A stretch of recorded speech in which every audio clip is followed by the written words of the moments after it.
இன்னைக்கு நம்ம வீட்ல என்ன ஸ்பெஷல் லில்லி ரெடி பண்ண போறாங்க அப்படினா சண்டே ஸ்பெஷல் தான். ஆனா ரெசிபி ரெண்டா நாங்க வீடியோ எடுத்து அப்பப்போ நாங்க அப்லோட் பண்ண போறோம். ஓகேவா? சண்டே செய்யறதே ரெசிபியாவும் நாங்க எடுக்கிறோம். என்ன டிஃபரெண்டா செய்றோம். அதே சிக்கன் தான். இல்ல அந்த சிக்கன் தனியா வேற போட்டாச்சு. இது வேற சிக்கன். ஆமா, சிக்கன் வச்சு சிக்கன்ல சூப்பரா வறுத்து அரைச்ச வெறும் அரைச்ச சிக்கன் ஃப்ரை. ஓகேவா? அரைச்ச சிக்கன் ஃப்ரை. அரைச்சி போட்ட சிக்கன் ஃப்ரை. அதான் செய்ய போறோம் गाइस. ஓகே வாங்க வீடியோக்குள்ள போலாம்.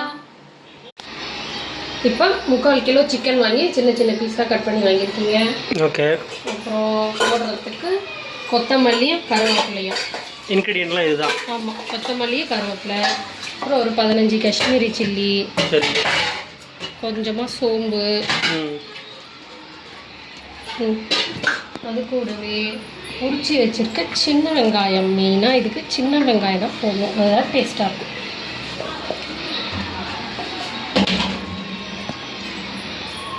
நினைக்கிறேன் பார்ப்போம்.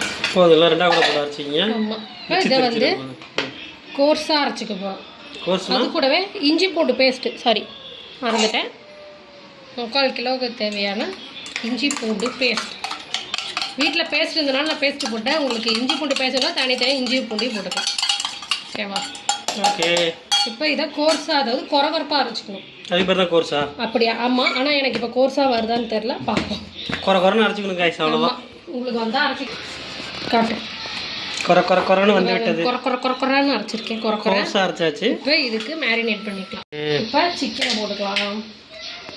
Marination main.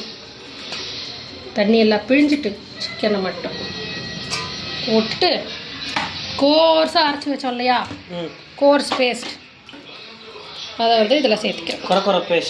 குற பேஸ்ட்டு இதில் சேர்த்துக்கலாம்.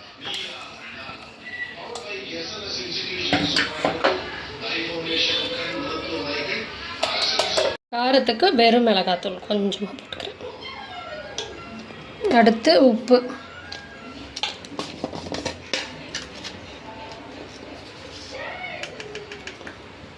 தேவையான அளவு உப்பு போட்டுக்கோங்க.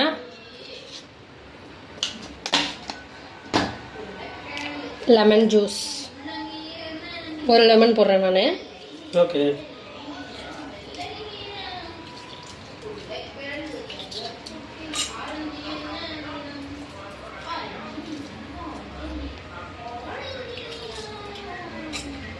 இந்த கொட்டையெல்லாம் எடுத்துகிறேன். நல்லா கசக்க ஆரம்பிச்சிடும். ஆமாம். இப்போ அடுத்து என்ன போட போகிறீங்க? ஒரு முட்டை தான் இதுக்கு பைண்டிங் ஏஜென்ட். ஏன்னா இது வெறும் பச்சை மசாலா ஒட்டாது, அதனால் ஒரு முட்டை போட்டுக்கிறேன். அதுக்கப்புறம் கார்ன்ஃப்ளவர் மாவு கொஞ்சம், சும்மா ஒரு 1.5 ஸ்பூன் அளவு கார்ன்ஃப்ளவர் மாவு, ஒரு 2லேருந்து 3 ஸ்பூன் வந்து அரிசி மாவு போடணும். 1 2 3 ஸ்பூன் அரிசி மாவு போட்டு மிக்ஸ் பண்ணிக்கலாம். குழைக்காம். இல்லை, வளையெல்லாம் ஏற்றி விட்டுருங்க. இல்லை, வளையல்லே ஒரு 4 சிக்கன் பீஸ் மாட்டிக்கும்.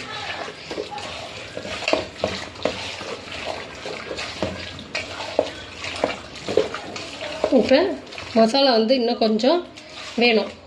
மசாலான்னா அரிசி மாவு மசாலா. டேஸ்ட் எப்படி இருக்கு? காரம் கொஞ்சம் போடணும்.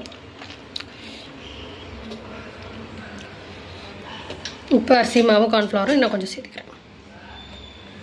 ஏன்னா இது வந்து பச்சை மசாலா, அதனால் வந்து மசாலா கொஞ்சம் திக்காக இருந்தால் தான் நல்லாயிருக்கும். எண்ணெயில் போட்டு பொரிச்சு எடுக்க.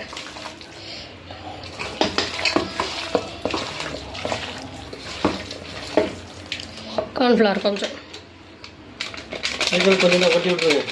கொஞ்சம் காரத்துக்கு போட்டு.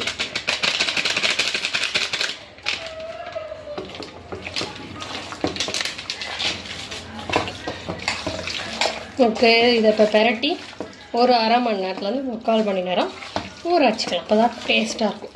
நல்லா ஊறும். ஊறணும் இல்லையா? நல்லா ஊறணும்.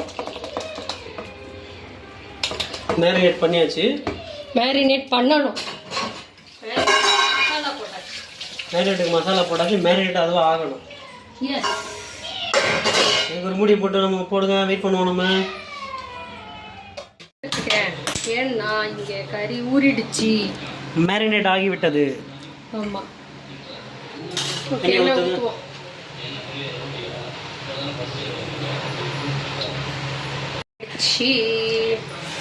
சிக்கன் ஒரு பீஸா போட்டு பொரிச்சு எடுத்துக்கலாம்.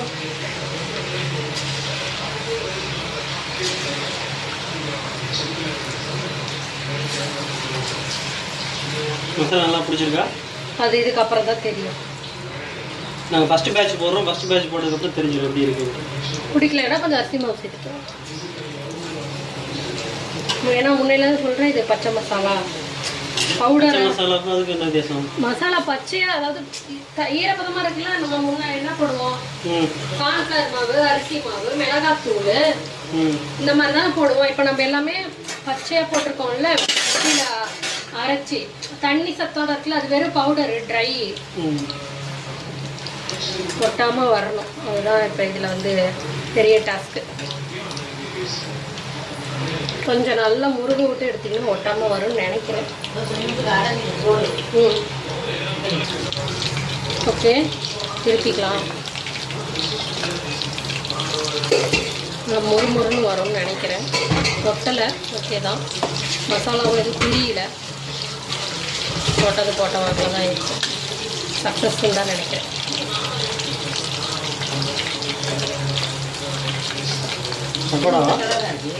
பக்கோடாமா, பக்கோடா. சிக்கன் 65 கிடையாதுமா, இது பக்கோடா.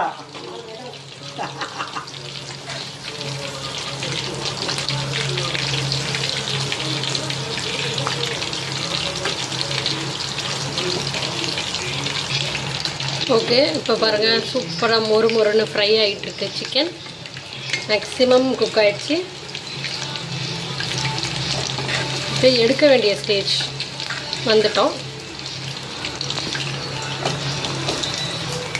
இதுதான் சிக்கன் வந்து மசாலா நல்லா குக் ஆகிடுச்சு. அரைச்ச சிக்கன் ஃப்ரை, அரைச்சி விட்ட சிக்கன், அரைச்சி போட்ட சிக்கன் ஃப்ரை, எப்படி வேணாலும் செய்யலாம். நம்ம வைக்கிற பேர் தான். இப்படி ஆர்டினரி சிக்கன் மாதிரி முறுன்னு சிக்கன் வந்து ரெடி ஆகிடுச்சு. இப்போ வந்து பாத்திரத்துக்கு மாற்றிக்கலாம்.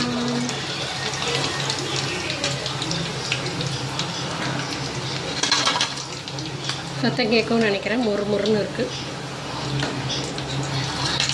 ஃபஸ்ட்டு பேட்ச் நல்லபடியாக வந்திருக்குன்னு நினைக்கிறேன். இதை வந்து கொஞ்சம் நேரம் கழிச்சு பார்ப்போம் எப்படி இருக்குது. ஃபஸ்ட்டு பேட்ச் நல்லா டேஸ்ட்டாக தான் வந்திருக்கு. இப்போ நம்ம ரெண்டாவது பேட்ச் போட்டுட்ருக்குறோம். இந்த சின்ன வானலில் எப்படி ஒரு 4-5 பேட்ச் போட்டால் இந்த கறி காலி ஆகிடும். ஓகே, இப்போ ரெடி ஆகிடுச்சு. டேஸ்ட்டு பாருங்க. நல்லா இருக்கா?